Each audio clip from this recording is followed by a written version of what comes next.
तो मैथ्स समाधान YouTube channel के जो सब्सक्राइबर हैं उन सभी का, और आज की लाइव क्लास में जो बच्चे हैं उन सभी लोगों का मैं स्वागत करता हूं। तो सभी बच्चे अपना ऑडियो को जो है अपने माइक को म्यूट कर लेंगे, क्योंकि मैं यूट्यूब के लिए जो है रिकॉर्ड भी कर रहा हूं और ये काम आप लोगों के भी काम का है, ठीक है। बार बार इसको देख सकते हैं, इसलिए बीच में डिस्टर्ब नहीं करेंगे। तो आज हम लोग चतुर्भुज की रचना पाठ पढ़ेंगे। पिछले लाइव क्लास में जो मैं पाठ पढ़ाया था उसको मैं यूट्यूब में जो है उसका बाकी भाग डाल दिया था, ठीक है। तो वो पाठ पूरा हो गया, मैं एक नया पाठ शुरू कर रहा हूँ और मैं इस हफ्ते हर हाल में इस हफ्ते या अगले हफ्ते के आखिर तक मैं 8वीं का पूरा सिलेबस ख़त्म कर दूंगा।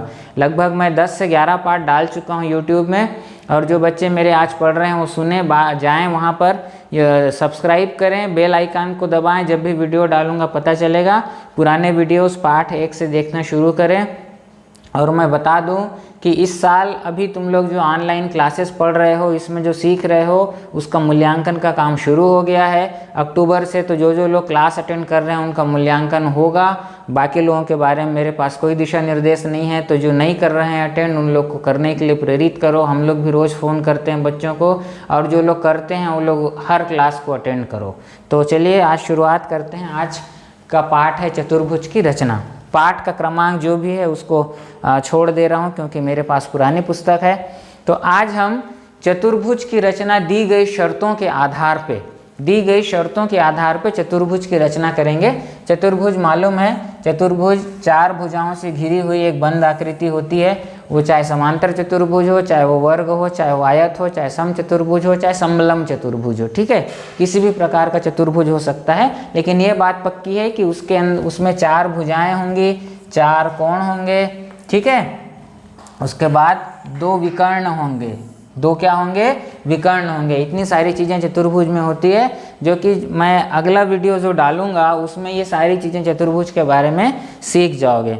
तो पहली स्थिति है चतुर्भुज की रचना में, जब हमको चतुर्भुज की रचना उस समय करना है जब उसकी 4 भुजाएं और 1 विकर्ण दिया हो। मैं एक बार भुजा विकर्ण बता दूं। अगर ये चतुर्भुज है, इस शीर्ष को मैं ए नाम दूं, इसको बी नाम दूं, इस शीर्ष को सी नाम दूं, इसको डी नाम दूं। शीर्ष क्या होता है? शीर्ष माने एक बिंदु है। कौन बिंदु? जहाँ पर 2 भुजाएं आके काटती हैं। तो एक बिंदु को हमेशा, ये भी वीडियोस में है उपलब्ध, जाके देख सकते हो। बिंदु को नाम देने का तरीका क्या है? हम अंग्रेजी वर्णमाला के बड़े अक्षरों से नाम देते हैं। तो 4 शीर्ष हैं चतुर्भुज में, तो ये एक शीर्ष, 2, 3, 4, ये चारों बिंदु हैं, इसलिए मैंने इनको कैपिटल लेटर से ABCD क्रम से नाम दिया है। और हम इस पूरी रचना के दौरान यही कल्पना करेंगे कि हमारा चतुर्भुज ऐसा ही बनेगा, माने AB भुजा इस तरफ होगी और CD भुजा ऊपर की तरफ होगी, ठीक। तो ये 4 शीर्ष हुए। भुजाओं में AB एक भुजा हुई, BC एक भुजा हुई, CD एक भुजा हुई और DA एक भुजा हुई। जिस भुजा को मैं DA नाम दिया उसको अगर AD भी बोलोगे तो कोई अपराध नहीं है। जिस भुजा को मैं CD बोल रहा हूँ उसको DC भी बोलोगे तो कोई अपराध नहीं है। AB को BA भी बोल दो और BC को CB भी बोल दो, तो दोनों सही है, लेकिन एक क्रम में बोलना अच्छा लगता है। फिर 2 विकर्ण होते हैं, ठीक है। विकर्ण माने एक शीर्ष को सामने वाले शीर्ष से जब हम मिला देते हैं तो जो हमको रेखाखंड मिलता है वो विकर्ण कहलाता है। तो AC एक पहला विकर्ण है, वैसे इस शीर्ष को इस शीर्ष से मिला दिए तो हमको दूसरा विकर्ण मिला BC। तो एक चतुर्भुज में क्या हुआ? 4 शीर्ष, 4 भुजाएं, 2 विकर्ण और 4 कोण, इतनी चीज़ें होती है। अब इनमें से हमको अलग अलग जगह पे अलग अलग शर्तों के अधीन कुल 5 चीज़ें कम से कम पता रहेंगी, ठीक है, या 4 चीज़ें पता रहेंगी। उससे 5वीं चीज़ का निर्धारण हम स्वयं कर पाएंगे और उस आधार पर हम चतुर्भुज की रचना करेंगे। चतुर्भुज की रचना करने के लिए सभी बच्चों के पास कंपास होना अनिवार्य है। कंपास में कम से कम जो है प्रकार हो, चांदा हो, स्केल हो, नुकीली वाली पेंसिल हो और रबर हो, इतनी चीज़ों का होना अनिवार्य है। जिनके पास नहीं है वो ले लेंगे।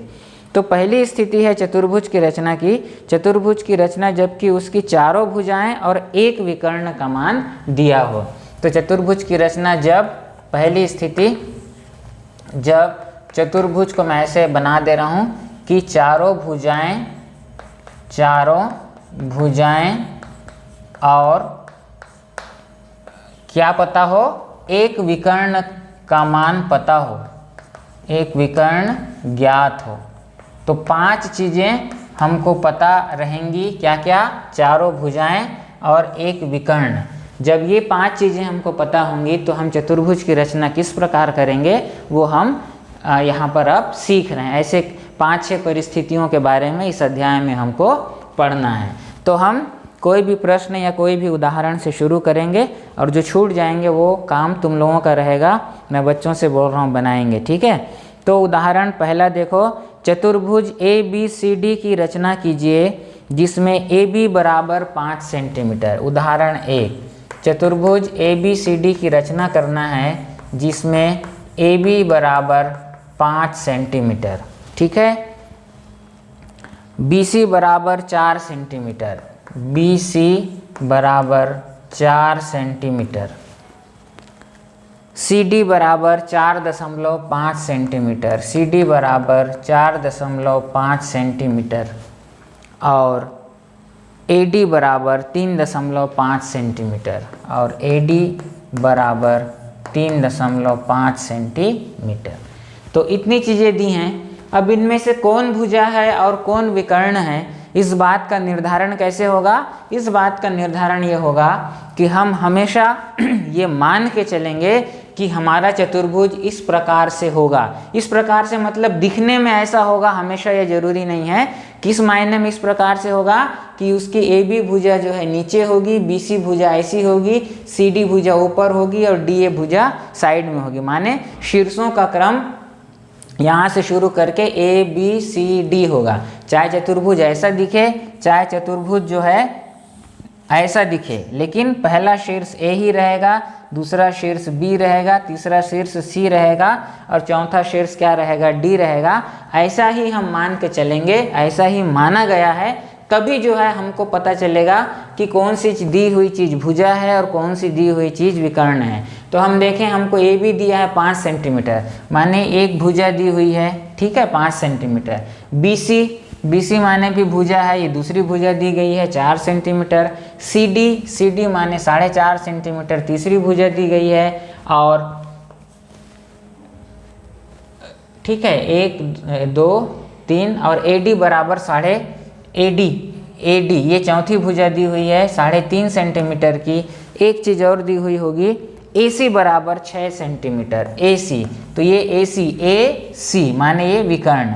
तो मैं जैसा कि बताया था कि हमको 4 भुजाएं और एक विकर्ण जब ज्ञात हो तो हम उस समय उस परिस्थिति में किस प्रकार चतुर्भुज की रचना करेंगे वो हम आज सीखने वाले हैं। तो यहाँ 4 भुजाएं और एक विकर्ण दिया हुआ है, ठीक है। तो चलो बनाते हैं। तो जैसा कि मैं बताया, हम हमेशा क्या मानेंगे? AB हमारा नीचे है, ठीक है, उसी को आधार मान लेंगे। तो AB कितना सेंटीमीटर है? 5 सेंटीमीटर है। तो मैं अंदाजन बनाऊंगा, तुम लोग को एग्जैक्ट नापना पड़ेगा। तो हम एक 5 सेंटीमीटर का रेखाखंड खींचेंगे। ये मेरे बोल्ट के हिसाब से मान लेते हैं, ये 5 सेंटीमीटर है।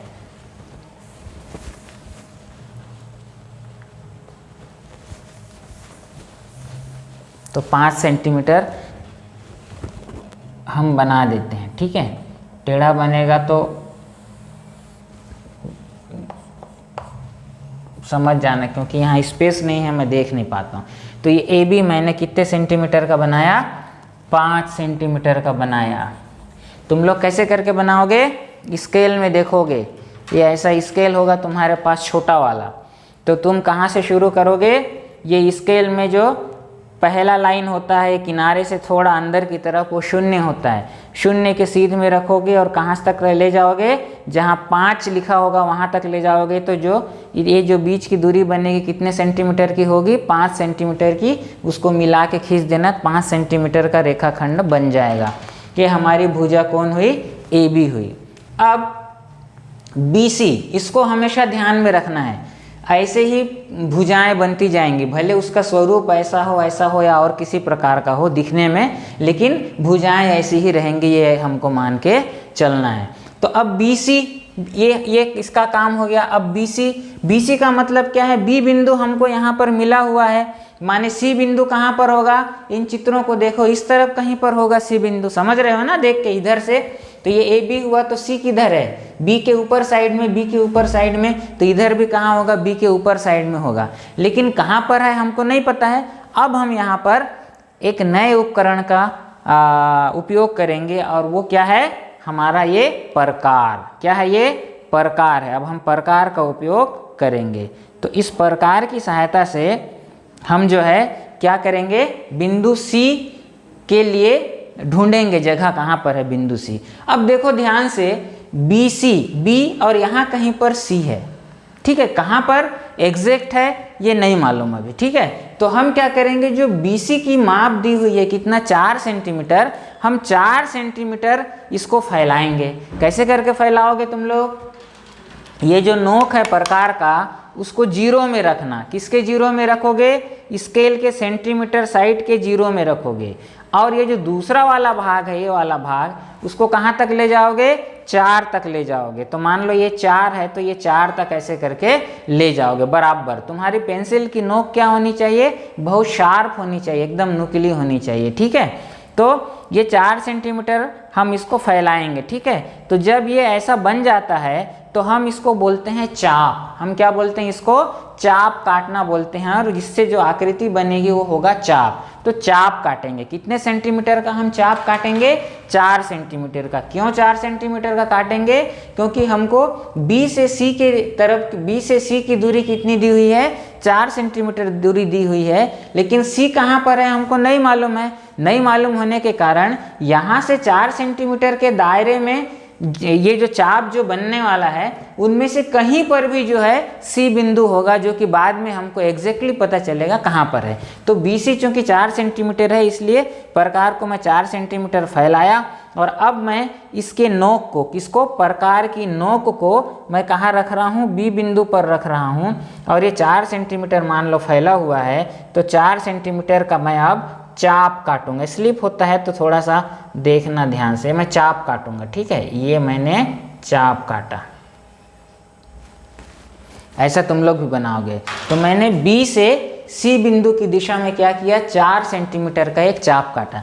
देखो अब इस चाप में ये बिंदु लो, चाहे ये बिंदु लो, चाहे ये बिंदु लो, चाहे ये बिंदु लो, चाहे ये बिंदु लो, सब के सब B से कितनी दूरी पर हैं, 4 सेंटीमीटर की दूरी पर हैं। लेकिन इन अनंत बिंदुओं में से कौन सा बिंदु C बनेगा वो अभी मुझको नहीं मालूम है, वो आगे जब हम बढ़ेंगे तब हमको पता चलेगा। तो ये पूरे चाप में असंख्य जो बिंदु है उनमें से कोई भी एक बिंदु क्या बनने वाला है, C। तो हमने चाप काट दिया, तो C के लिए काम हमने कर दिया। अब आते हैं CD। अब ये बताओ D कहाँ पर होगा, A के ऊपर, ये देखो A के ऊपर D होगा। तो अब D हमको कैसे पता चलेगा, हमको तो नहीं मालूम, हमको C मालूम होता तो हम D के तरफ चाप खींचते। तो हमको ना तो अभी C मालूम है ना D मालूम है, तो अभी CD को हम क्या करेंगे, छोड़ रहे हैं, आगे बढ़ो। AD हमको कितना दिया हुआ है, 3.5 सेंटीमीटर। A यहाँ पर है, D किधर होगा, इस तरफ होगा, और A से कितनी दूरी पर है, D 3.5 सेंटीमीटर दूरी पर है। तो अब चूंकि AD का एक बिंदु, ये जो AD दिया हुआ है उसका एक बिंदु A हमको मालूम है। यहाँ CD में क्या हो रहा था, CD को मैं अभी क्यों छोड़ा, क्योंकि न C का ठिकाना है अभी, न D का ठिकाना है, तो मुझको C भी नहीं पता, D भी नहीं पता, तो मैं एक बिंदु चाहिए चाप खींचने के लिए। तो दोनों बिंदु नहीं पता CD भुजा की, इसलिए उसको अभी छोड़ के आगे बढ़ रहा हूँ। AD में आते हैं। AD में मुझको एक बिंदु A है AD भुजा का, दूसरा बिंदु क्या है, D है। तो एक सिरा तो पता है A, तो इसलिए मैं अब AD की दिशा में कितना 3.5 सेंटीमीटर का चाप खींचूंगा। फिर वैसे करेंगे, नोक को हम 0 पे रखेंगे सेंटीमीटर साइड के स्केल में, और जहाँ 3.5 लिखा हुआ होगा वहाँ तक इसको फैलाएंगे। तो मान लो ये मेरे लिए 3.5 सेंटीमीटर है, ठीक है। तो अब A पे रखा मैं, और D बिंदु के लिए एक 3.5 सेंटीमीटर का चाप काट रहा हूँ। तो ये देखो चाप काट दिया। चाप को थोड़ा सा बड़ा काटे रहना, ठीक है, हिलाना नहीं है। ये चाप मैंने काट दिया, ठीक है। तो अब इस चाप को देखो, इस चाप में असंख्य बिंदु हैं, ठीक है, और प्रत्येक बिंदु की दूरी A बिंदु से कितनी है, 3.5 सेंटीमीटर है। उनमें से कोई एक बिंदु क्या बन जाएगा, हमारा D बनेगा, ठीक है। वैसे यहाँ का कोई एक बिंदु हमारा C बनेगा। कोई एक मिल जाए हमको सी या डी, उसके बाद हम ये सी डी का निर्धारण कर पाएंगे। तो हमने क्या किया, ए बी दिया हुआ था, हमने ए बी खींचा। फिर बी सी, चूंकि बी सी का एक बिंदु बी मालूम है तो बी पे रखा मैंने। बी सी के बीच की दूरी कितनी है, बी सी भुजक लंबाई कितनी है, 4 सेंटीमीटर। तो मैंने बी पे जो है रखा प्रकार को, 4 सेंटीमीटर का चाप बनाया और चाप काटा। सी डी को मैंने अभी छोड़ा क्योंकि ना तो सी मालूम है ना मुझको डी मालूम है। चाप काटने के लिए दी गई भुजा का एक सिरा कम से कम होना अनिवार्य है। ए डी पे आता हूँ तो ए और इधर कहीं डी होगा। ए बिंदु मुझको मालूम है, वो ए बी से मिला हुआ है, इसलिए ए पे रखा मैंने और कितना 3.5 सेंटीमीटर का चाप बनाया और एक चाप काट दिया। अब आते हैं ए सी पे। ए सी कितना दिया हुआ है, ए सी दिया हुआ है 6 सेंटीमीटर। ए सी कितना है, 6 सेंटीमीटर। ए सी, ए से सी। अब देखो ये हमारा ए है और सी कहाँ पर है, यहाँ कहाँ, यह इधर इधर कहीं पर है। और वो कहाँ मिलेगा हमको, इस चाप में कहीं पर मिलेगा। अब देखो ए से सी, ये यहाँ पर कहीं पर सी है और ए से सी के बीच की दूरी कितनी है, 6 सेंटीमीटर है। और इस AC भुजा का ए बिंदु मुझको मालूम है, ए बिंदु मुझको मालूम है। तो अब मैं क्या करूँगा, ए से सी की दिशा में 6 सेंटीमीटर, क्योंकि AC के बीच की दूरी कितनी है, 6 सेंटीमीटर है, 6 सेंटीमीटर का एक चाप खींचूंगा। तो इसको मैं 6 सेंटीमीटर का बना दे रहा हूँ। ये मेरा अनुमानित नाप है, तुम्हारा एग्जैक्ट आएगा। तो 6 सेंटीमीटर का बनाया। उसके लिए क्या करोगे, स्केल का जो सेंटीमीटर वाला भाग होता है, सेंटीमीटर वाला भाग माने स्केल में दो प्रकार की माप रहती है। एक सेंटीमीटर माने जो मिलीमीटर और सेंटीमीटर रहता है, और ऊपर की तरफ क्या रहता है, इंच वाला रहता है। उसको छोड़ देना है, नीचे वाले को करना है। कितना फैलाओगे, कितने चाप बनाओगे, AC के लिए 6 सेंटीमीटर। तो 6 सेंटीमीटर मैंने फैला दिया, मान लो, ठीक है ना, 6 सेंटीमीटर फैला दिया। ठीक, तो ये चाप को, इसलिए बोला चाप को थोड़ा क्या रखोगे, बड़ा बड़ा काटोगे। ठीक है, ये चाप मैंने बड़ा कर दिया। ठीक है, अब 6 सेंटीमीटर का मैंने ये चाप बनाया है, कहाँ से, A से C की दिशा में। और अब मैं ये चाप को काट रहा हूँ। तो देखो पहले वाला चाप और अभी वाला चाप जो है वो दोनों एक दूसरे को एक बिंदु पर काटे। तो ये बिंदु को हम, ये बिंदु हमारा कौन होगा, C होगा। अब क्यों होगा उसको भी हमको समझना पड़ेगा। हर चीज तार्किक है, हर चीज के पीछे एक कारण होता है। देखो इस चाप में प्रत्येक बिंदु कितनी दूरी पर था, प्रत्येक बिंदु बी से कितना दिया हुआ है, 4 सेंटीमीटर की दूरी पर था। अब ए से कितना है, 6 सेंटीमीटर है। तो ये मैं जो चाप काटा हूं इसका प्रत्येक बिंदु ए से कितनी दूरी पर है, 6 सेंटीमीटर की दूरी पर है। अब दोनों चाप जहां पर कटे तो ये इस बिंदु की विशेषता क्या हो रही है, ये बिंदु बी से कितनी दूरी पर है, 4 सेंटीमीटर की दूरी पर, और यही बिंदु ए से कितनी दूरी पर है, 6 सेंटीमीटर की दूरी पर है। तो ये दोनों बिंदु जो हैं, जो ए से 6 सेंटीमीटर की दूरी पर है और बी से 4 सेंटीमीटर की दूरी पर है, वो कौन है, सी बिंदु है। कौन है वो, सी बिंदु है। क्यों है, क्योंकि वो बी के ऊपर है। हमारे चित्र में बी के ऊपर जो बिंदु मिलता है वो सी है, इसलिए हम इसको क्या मानेंगे, सी मानेंगे। ठीक है, तो ये सी हो गया। अब हमको जैसे ही सी बिंदु मिला, अब हम सी डी को खींच सकते हैं जिसको हम छोड़े थे।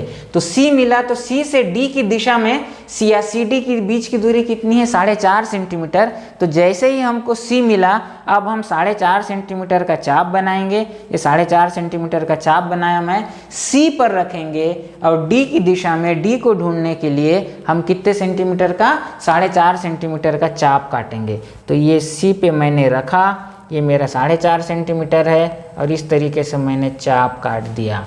तो देखो ये जो ए से मैंने चाप काटा था डी दिशा में, वो AD चाप कितने का था, 3.5 सेंटीमीटर का था। मतलब इस चाप में जितने भी बिंदु स्थित थे वो ए बिंदु से कितनी दूरी पर थे, 3.5 सेंटीमीटर की दूरी पर थे। अब मैंने CD के लिए, CD भुजा को ढूंढने के लिए, डी बिंदु को ढूंढने के लिए C से D की दिशा में कितने का, 4.5 सेंटीमीटर का चाप काटा है। यहाँ पर जितने भी बिंदु हैं वो सी से कितनी दूरी पर हैं, 4.5 सेंटीमीटर की दूरी पर हैं।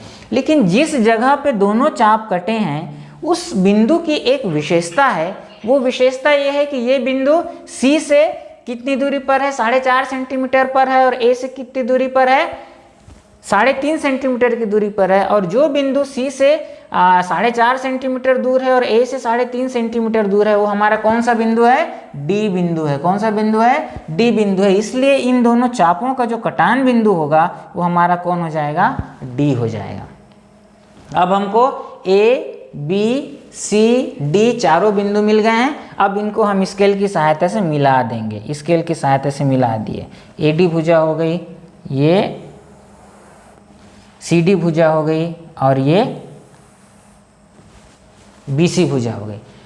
जब बच्चे लोग कॉपी में इसको बनाएंगे तो तुम्हारा चतुर्भुज ऐसा दिखेगा, एकदम ऐसा नहीं दिखेगा, क्योंकि मैंने जो माप बनाया है वो अनुमान से बनाया है। तुम लोग जब बनाओगे तो एकदम परफेक्ट नाप के साथ बनाओगे तो हो सकता है इससे अलग दिखेगा, लेकिन मोटे तौर पर इसी प्रकार से बनेगा। अब ये हो जाने के बाद हमको सभी की माप को लिख देना है। A B 5 centimetre, B C कितना था? 4 सेंटीमीटर, यहाँ पर लिख दो 4 सेंटीमीटर। सी डी कितना था? 4.5 सेंटीमीटर। ए डी कितना था? 3.5 सेंटीमीटर। कापी को ऐसा करके लिख देना 3.5 सेंटीमीटर। और AC को भी दिखा देना, AC विकर्ण को भी दिखा देना। और वो AC विकर्ण कितना था? 6 सेंटीमीटर। तो इस प्रकार जो है इस दी गई जानकारी के आधार पर हमने चतुर्भुज की रचना की। ये पहला प्रश्न था। कब? जब चतुर्भुज की चारों भुजाएं और एक विकर्ण हमको मालूम था। ठीक है, अब दूसरी परिस्थिति पे आएंगे। ठीक है, और देखते हैं क्या होता है।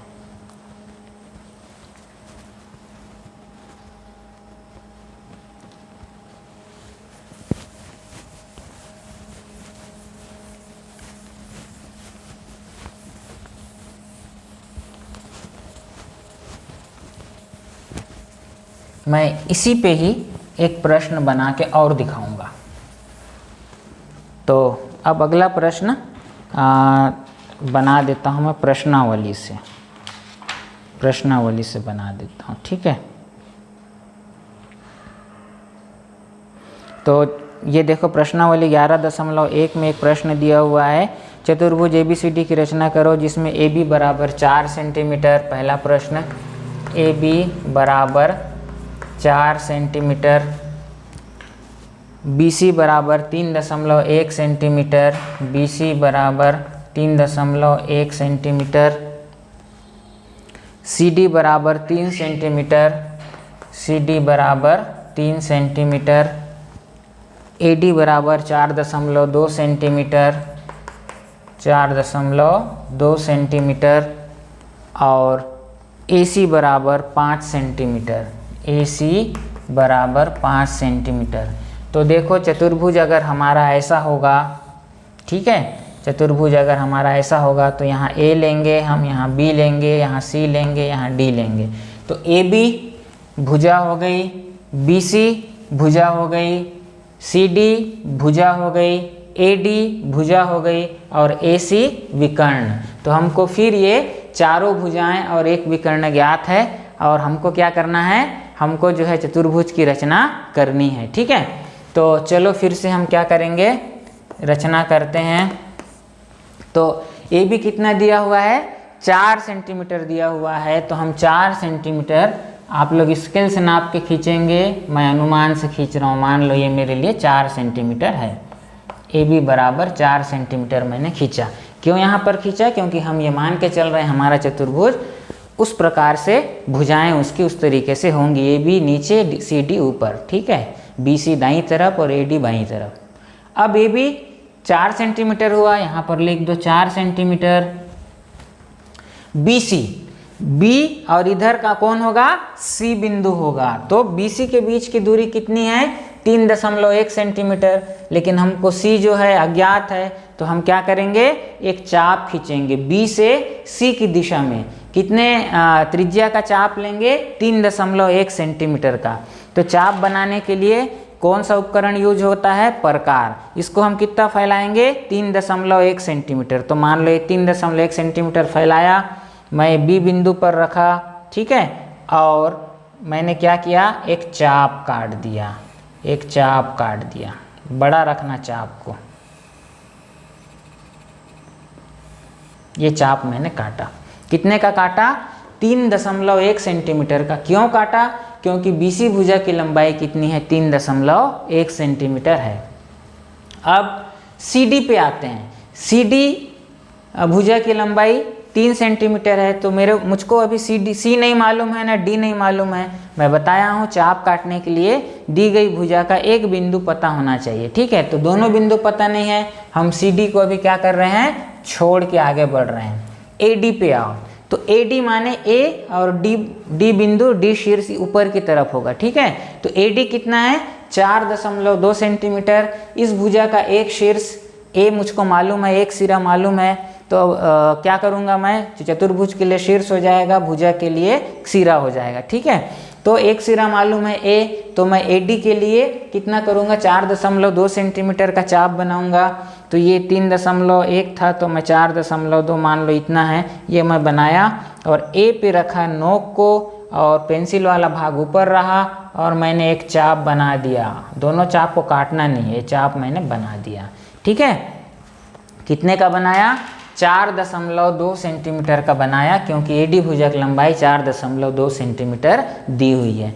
अब फिर से एक बार मैं बताऊं, ये जो C के लिए BC के लिए मैंने जो चाप बनाया है, ये जो चाप बना है, चूंकि BC के बीच की दूरी 3.1 सेंटीमीटर है, इस चाप पर स्थित हर बिंदु की दूरी B से कितनी है, 3.1 सेंटीमीटर है, ठीक है। तो अब वो बिंदु कौन सा होगा वो देखेंगे। जो बच्चे का ऑन हो रहा है बंद करो स्पीकर, जिस बच्चे का भी स्पीकर ऑन है बंद करो। अब वैसे ही मैंने AD के लिए चाप खींचा, ठीक है।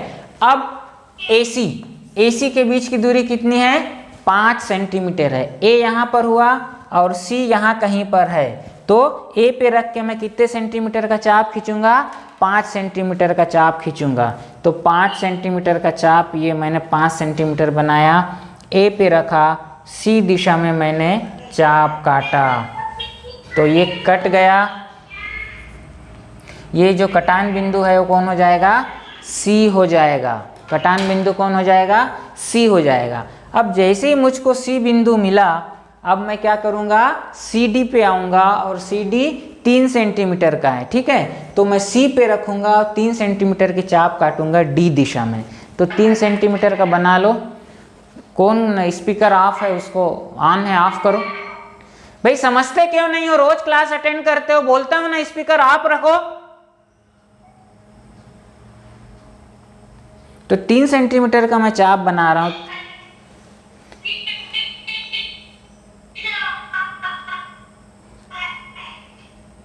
तीन सेंटीमीटर का चाप बनाया, C पे रखा और D दिशा में मैंने चाप काट दिया, D दिशा में मैंने चाप काट दिया, ठीक है। ये स्लिप हो गया।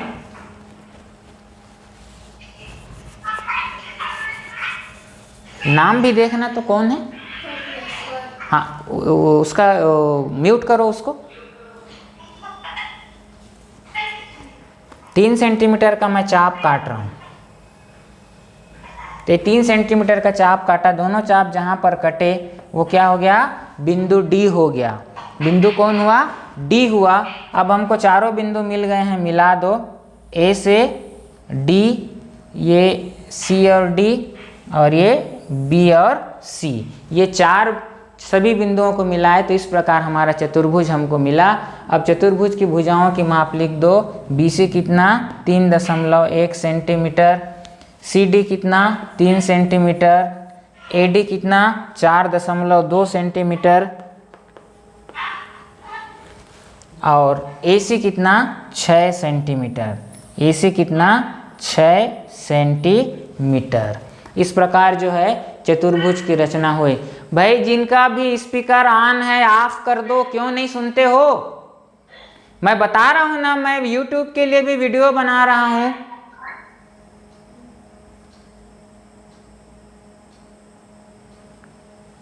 तो चलिए आगे बढ़ते हैं। तो ये पहली परिस्थिति हुई जब हमको चारों भुजाएं और एक क्या दिया हुआ हो, विकर्ण दिया हुआ हो। अब हम आगे बढ़ते हैं और आगे बढ़ के देखते हैं दूसरी परिस्थिति। जब दूसरी परिस्थिति 1-2 पेज के बाद तुमको मिल जाएगा। तो दूसरी परिस्थिति क्या होने वाली है, चतुर्भुज की 3 भुजा और दोनों विकर्ण दिया हुआ हो तो हम चतुर्भुज की रचना किस प्रकार करेंगे। 3 भुजा और 2 विकर्ण। कोई भी बच्चा नया नहीं है, मैं बार बार बोलता हूँ ना कि शनिवार की क्लास को मैं लाइव करता हूँ, शुरू में ही बताया हूँ, तो क्यों अपना स्पीकर ऑन करते हो बार बार। तो चतुर्भुज की 3 भुजा दी हुई हो, हमको 3 भुजाएं दी हुई हो। अब विकर्ण के जगह कितने विकर्ण, 2 विकर्ण हो। मैं बताया ना 5 चीजें दी रहेंगी, है ना, या एक आध प्रश्न ऐसा है इसमें 4 दिया रहेगा, लेकिन 5वीं चीज हम उन चारों से निकाल सकते हैं, ठीक है, वो आगे प्रश्न आएंगे। तो इस पे एक प्रश्न बनाते हैं। तो उदाहरण 4 लिखा है उसके नीचे, उसी को देखते हैं। अब हम किस पे आ गए हैं, दूसरी स्थिति पे आ गए हैं। जब हमको चतुर्भुज की 3 भुजा और 2 विकर्ण मालूम हो तब हम कैसे करेंगे। तो चतुर्भुज ABCD की रचना कीजिए जिसमें AB बराबर 4 सेंटीमीटर, AB बराबर 4 सेंटीमीटर, AB